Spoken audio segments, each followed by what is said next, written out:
for Cairo-born Egyptologist Aliyah Ismail and her team.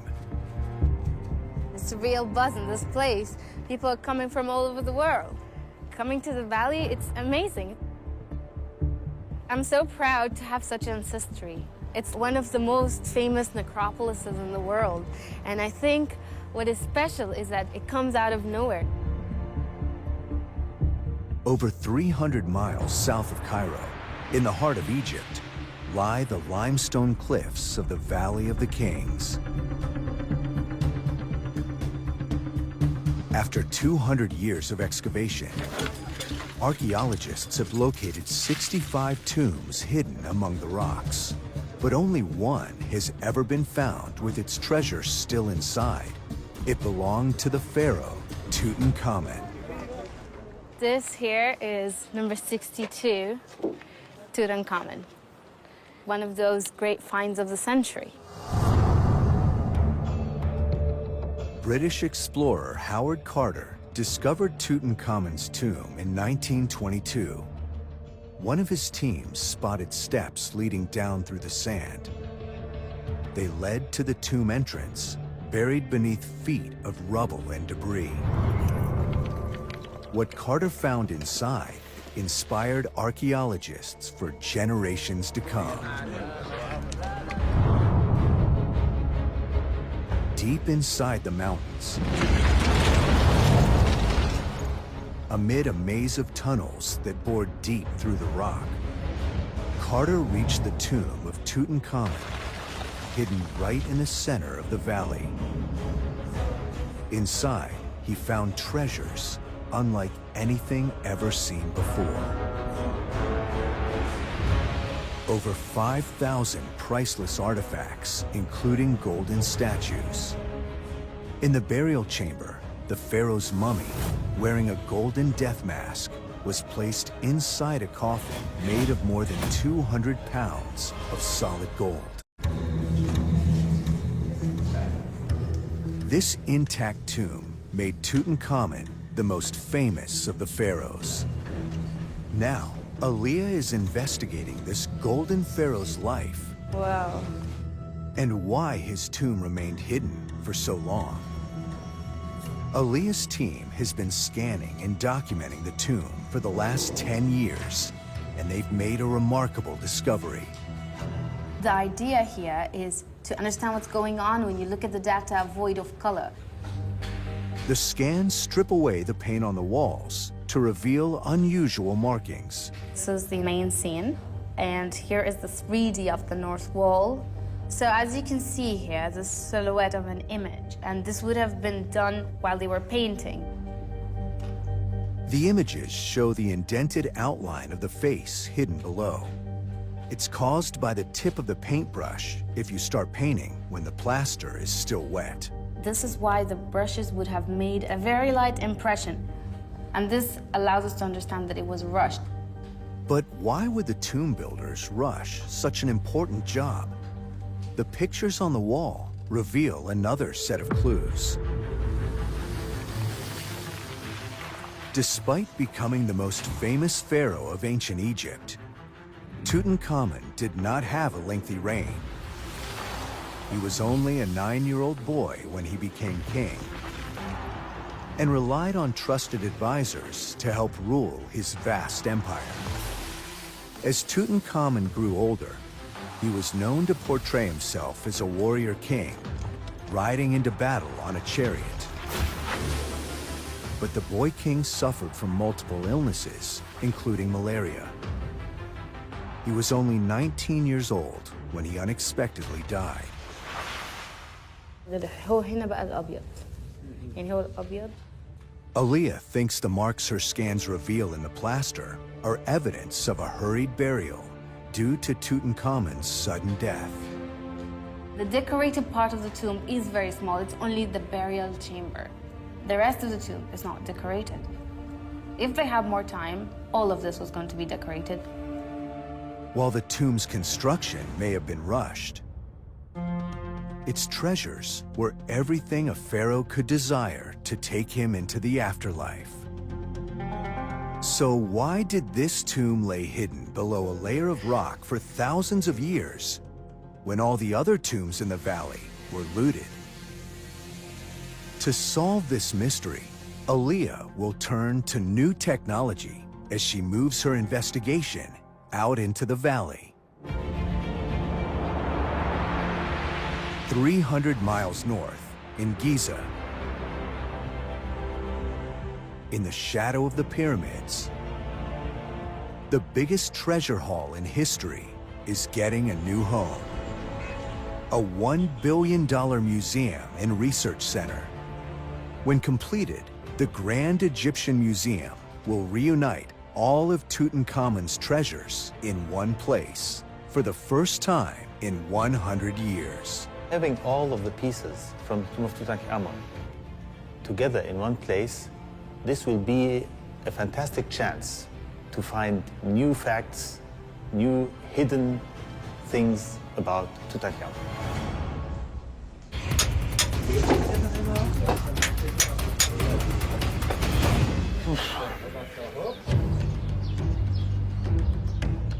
In Luxor, Asa's team packs Tutankhamun's treasures for the move to the Grand Egyptian Museum in Giza.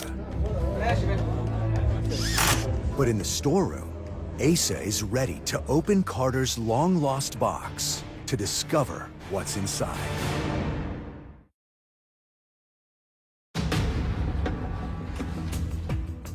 The team gathers around to see if the box really does contain priceless treasures from Tutankhamun's tomb. Oh, Fantastic. it's amazing. These delicate wooden pieces are ancient boat parts. Thank you, Mr. Muhammad Atwa, about this new discovery. Storeroom records suggest they could be missing from a model boat Howard Carter found in Tutankhamun's tomb. This is the head of the one, the bundle, like that. And the remains of the gold is still there after all these years. According to ancient Egyptian beliefs, boats played a key role after death. So placing model boats into tombs was a vital part of any burial. The vessels also came complete with crew because it was believed the replicas would come to life and help with fishing and transport in the underworld. The pharaohs used a special vessel to sail across the sky for eternity. Ordinary people also thought they could reach the afterlife by boat, rowing on the Nile and into the next world. You can see here the date of the newspaper. It's Sunday, 5th of November, 1933. Howard Carter, maybe he read this newspaper before using it as a support in this box. To discover where these pieces came from, Mohammed inspects Carter's original inventory. Here is the photo which taken for the tomb itself. And here we can find the boat. It's number 321, and with the mast itself, which is here. Records show that the box was sent to Luxor in 1973, but had gone missing, presumed lost or stolen. It's really exciting, a new discovery for one of the most important artifacts belongs to the King Tutankhamun. Asa thinks the rest of the boat is safe in the new Cairo lab, so they may finally be able to reunite it. To transport the treasure and how the ancient Egyptians found vast quantities of gold.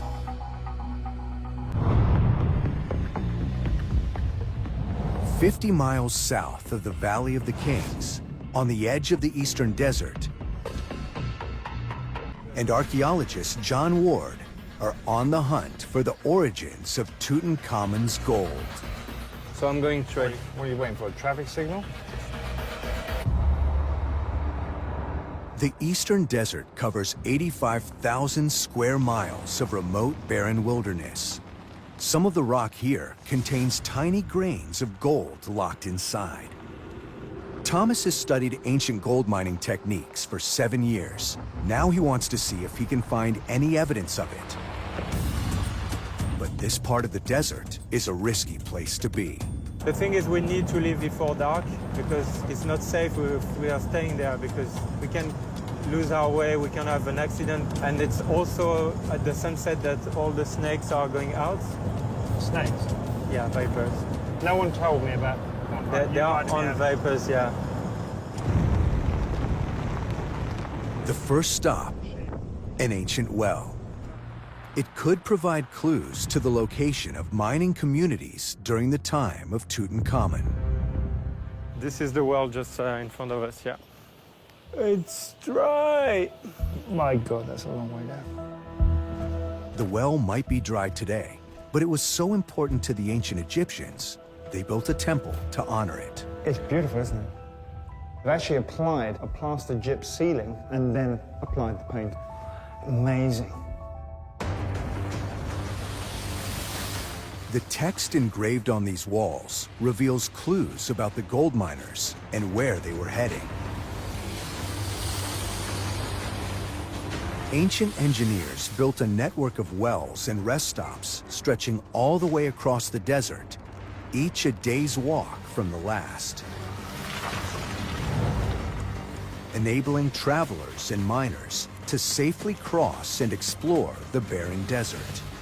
The temple carvings indicate these wells led toward the mines. Thomas hopes he will be able to find some evidence of the people behind Tutankhamun's gold mining operations. Now it's time to go deeper east. Like an ancient treasure map, they must follow the trail of wells further into the desert.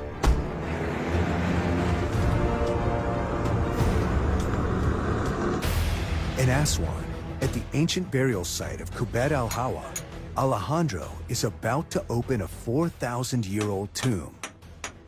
They're on the hunt for whatever burial treasure may be inside. I don't know who is more nervous, me or my team.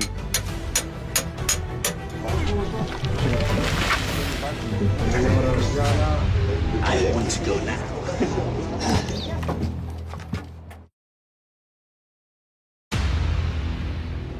After a year of waiting, Alejandro can finally enter the tomb. It's amazing. It contains a 4,000-year-old coffin. Workers have inserted a box covered in acid-free paper inside the coffin to stop it from collapsing while they examine the tomb. We have been very lucky. It's impossible to explain the feelings that I'm having. The burial consisted in 2 coffins, the outer coffin and the inner coffin. Among the debris of the outer coffin, Alejandro spots something extraordinary. This is full of wooden models, but unfortunately, the outer coffin fall over them. The chamber is full of model boats, similar to the one in Tutankhamun's tomb. To find these funerary boats in a tomb is rare today. But there's not just one. There are 4, complete with crew. You want to laugh, you want to shout, you want to cry. This is the first time in 70 years a set of boats like this has been found. This discovery gives Alejandro an extremely rare opportunity to study such important burial goods. But first, he has to extract them from the tomb safely. Alejandro calls in his team of conservation specialists, Sarah and Teresa. I have 1, 2, 3, 4 boats, and the observation is very bad. Yeah, it's very difficult, and the insects eat their support. Termites have attacked the wooden boats. Sarah sprays on a liquid adhesive to hold them together. So we will see if they are capable to make a miracle.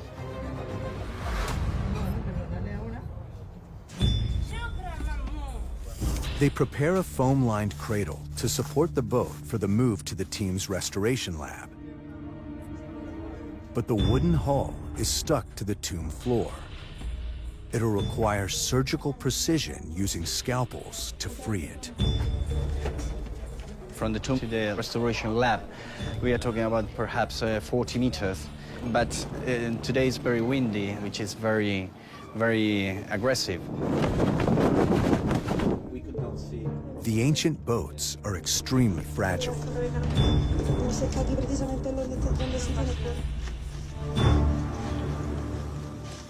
Get ready. With a drop in the wind, the team sees the chance to remove the first boat. Be careful, Mama.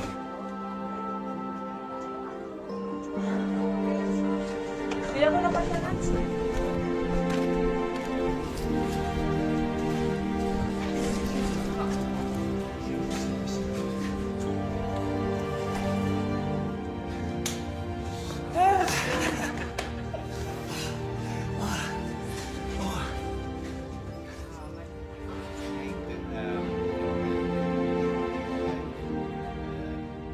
Well, that was exciting.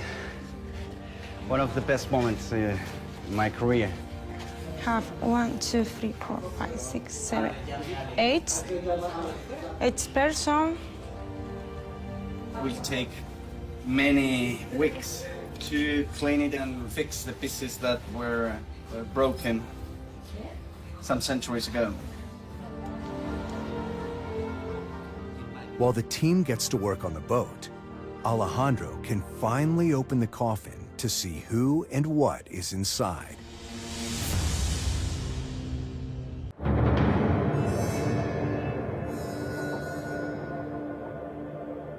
In the valley, Egyptologist Alia Ismail is on a mission to discover how Tutankhamun's tomb and treasures remained hidden for 3,000 years.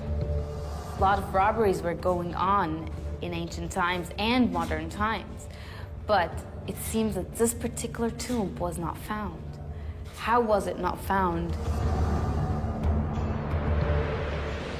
The ancient engineers of Tutankhamun's tomb had a plan. Inside the mountain, they went to great lengths to conceal the tomb. The pharaoh's burial chamber is located 26 feet underground and is defended from the inside out. Engineers constructed a wall to block off the burial chamber. They filled the corridor leading to the king with tons of rubble before sealing a final doorway and covering Tutankhamun's tomb with a vast amount of boulders under earth, standard tomb protection of the day. But when Carter discovered this tomb, it had more material on top than any other in the valley. This may explain how it remained undiscovered for over 3,000 years. But how did this extra rock and debris get here? Alia joins German geologist Martin Ziegler to investigate. If you want to understand the evolution of the Valley of the Kings, you need to also understand the evolution of the rock. Martin thinks there could be clues in the rocks at the entrance to a nearby tomb. Just at the entrance of it, the slab is just hanging above. A rock basically could fall out of the cliff. Egypt is hit with dozens of earthquakes each year.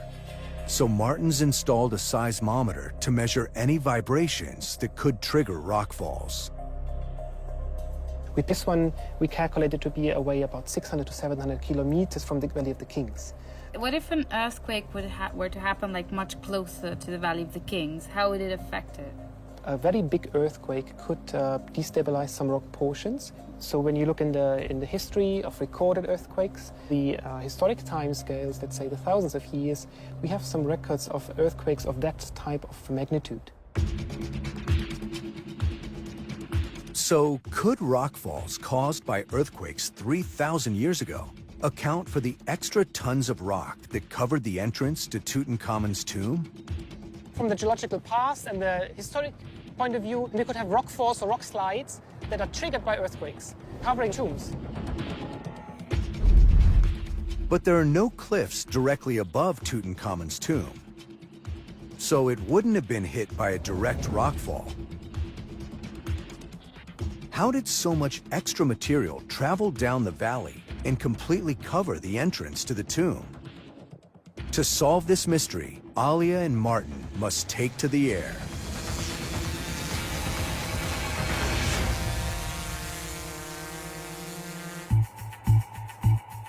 Deep in the eastern desert, Thomas and John are looking for evidence of the miners who produced the gold for Tutankhamun's treasures. They're trying to find a route of ancient wells that the gold miners would have followed as they traveled to the mines. It's like looking for a needle in a haystack. But I'm losing a few kidneys. 70 miles from the last ancient well, Thomas and John head into the unknown. With their GPS broken down, they now risk getting completely lost. This piece of technology is defunct. It's not working. Your pin is literally on the right side, so we're now at the back end. Yeah. So you need to turn around. But after 2 days of searching, John thinks they may have finally found something. What's that over there? At the base of that mountain there. So we found it.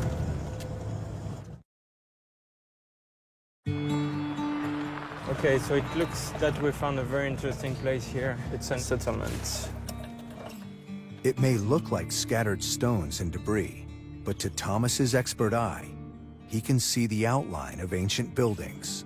We have the huts where the people were living and where they were working. Yeah, we definitely have here the evidence Thomas. where, I mean, people have been working here, and we see, yeah, there are even more over there. As they get closer, John spots the tools the ancient miners would have used to extract gold from the rocks. Oh, yeah, that's the grinding stone.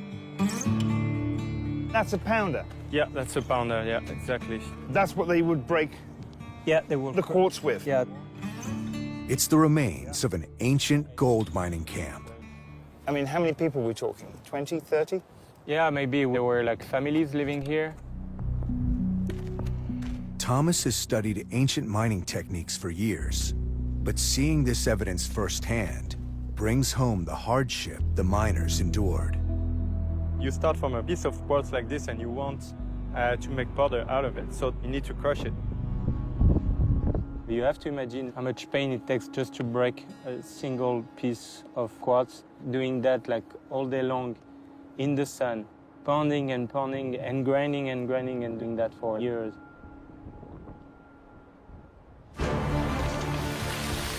Evidence here paints a picture of the life of desert miners. They cut shafts stretching up to 32 feet deep into the stone in search of precious seams of quartz rock that contained gold. Crushing the quartz was a massive undertaking.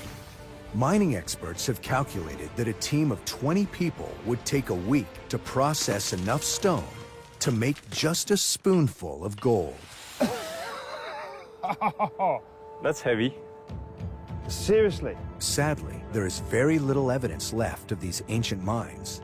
But these settlements provide new insight into the communities that lived such hard lives processing the gold. We have all the material they were using. For sure that they were working here to extract and process the gold to send it to the Valley of the Kings. We found it. We found it.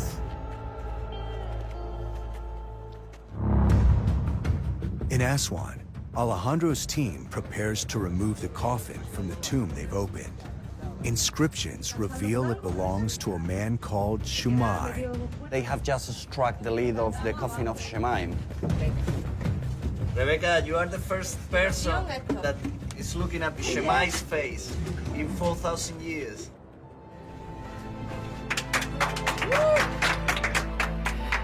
Muy bien, coño. Congratulations. The inner coffin is intact, but extremely fragile. Alejandro's team has reinforced it to try and protect the mummy inside. It's just difficult to express the feelings that I have now. It's a special moment because I'm studying this family. It's almost my second family.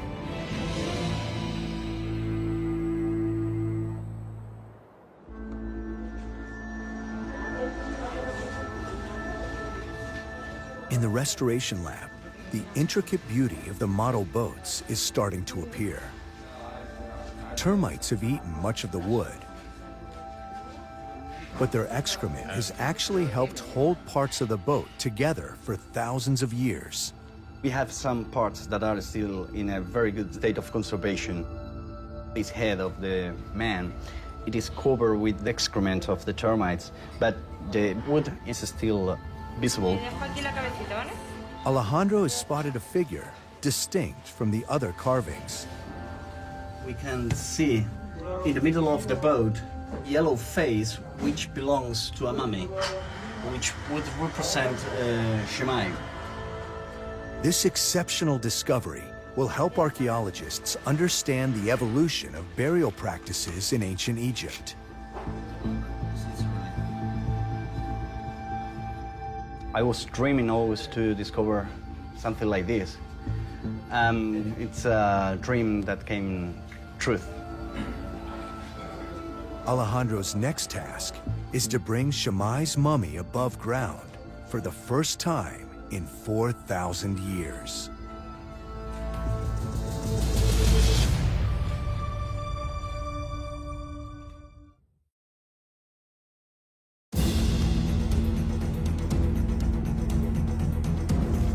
In the Valley of the Kings, Alia and Martin looked for clues to explain why Tutankhamun's tomb remained hidden for so long.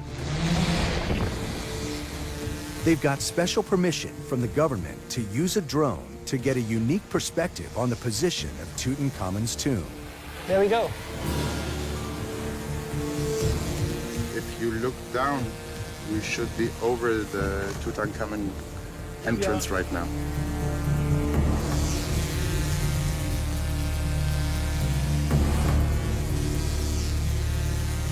Now we can see the cliffs in the back. Here we can see the central position where we have the tomb. And above we can see debris. Loose rock and debris cover the cliffs behind Tut's tomb. But the drone also reveals these flood channels carved into the rock by heavy rains over thousands of years. And they could be the vital missing clue. We think that if we have flash flooding, that material can flow down in these kind of channels. Throughout history, the valley has been hit by earthquakes and occasional flash floods. The floodwaters push rubble downhill toward the tombs. Tutankhamun's tomb lies in a spot where the channels of water converge and dump tons of rock.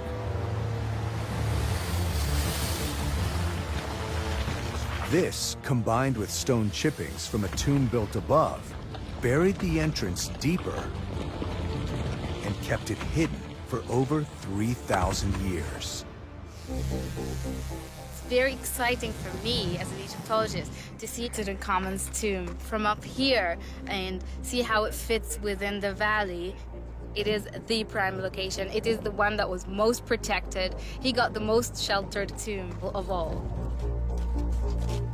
Tutankhamun was a boy king who played a minor role in Egypt's history.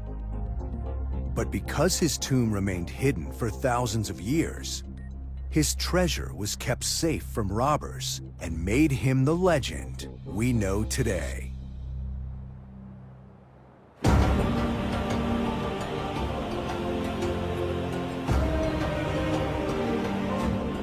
In Aswan, the team is bringing the mummy of ancient Egyptian Shemai to the surface for the first time in 4,000 years.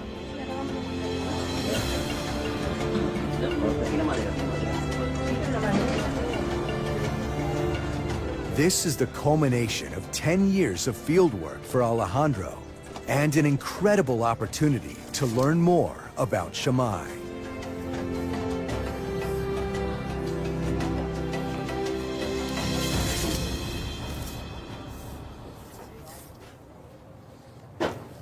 1.25. 1.25. It's quite short. My daughter is more or less like this, and she is 8 years old. So I expected that at least he would be around 20 years old or something. It has been a surprise. I never expected that he could be just a boy. On his coffin, it was written that he was the person in charge of the administration of the store. Controlling the store, you control the people because you decide who is going to receive food or not. This new evidence reveals Shammai held a powerful position in ancient Egyptian society at a very young age. He may not have been a pharaoh, but like the boy king Tutankhamun, his status afforded him a tomb and burial goods to ensure a safe passage into the afterlife.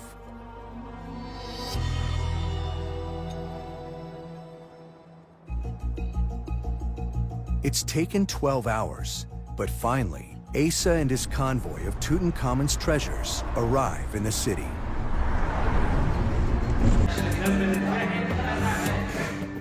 Asa's team can finally unpack the priceless treasures.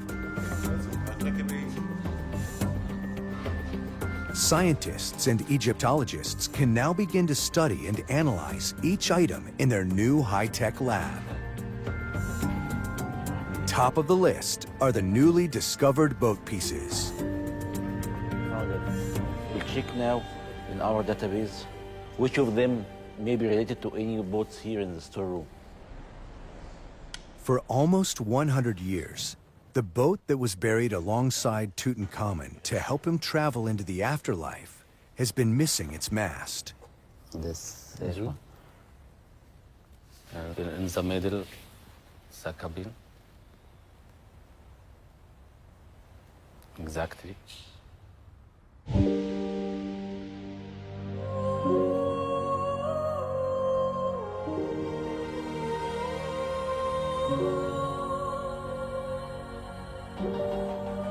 It's very beautiful. It's amazing that after all these years, we still have new discoveries and new secrets for this golden king, Tutankhamun. 100 years after its discovery, Tutankhamun's stunning treasure is still surprising the world. And the Valley of the Kings shows why it remains the greatest place on earth to hunt for the secrets of Egypt's famous pharaohs.